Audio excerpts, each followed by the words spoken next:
आपल्या वारकरी सुविधा केंद्र आहे, फार मोठं सुंदर उपलब्धता आहे. हे सगळं चित्र भव्य बघा जरा, सगळी पूजा अशा पद्धतीने लोक बसलेले आहेत, वारकरी बसलेले आहेत.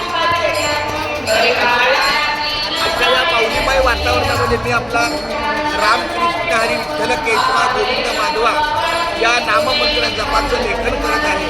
काळजीत मला दररोज लिहिण्याची संस्कृती यावी.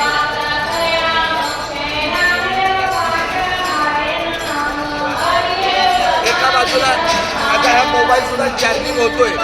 ह्या ठिकाणी आपल्या वारकऱ्यांच्या सेवेला हा चार्जिंग बोर्ड दिलेला आहे. म्हणजे तासभरीचं नामस्मरण तर होतं आणि तासाभरात आपला मोबाईल चार्जर तर होतो. अशा पद्धतीचा रामकृष्ण हरी विठ्ठल केशवा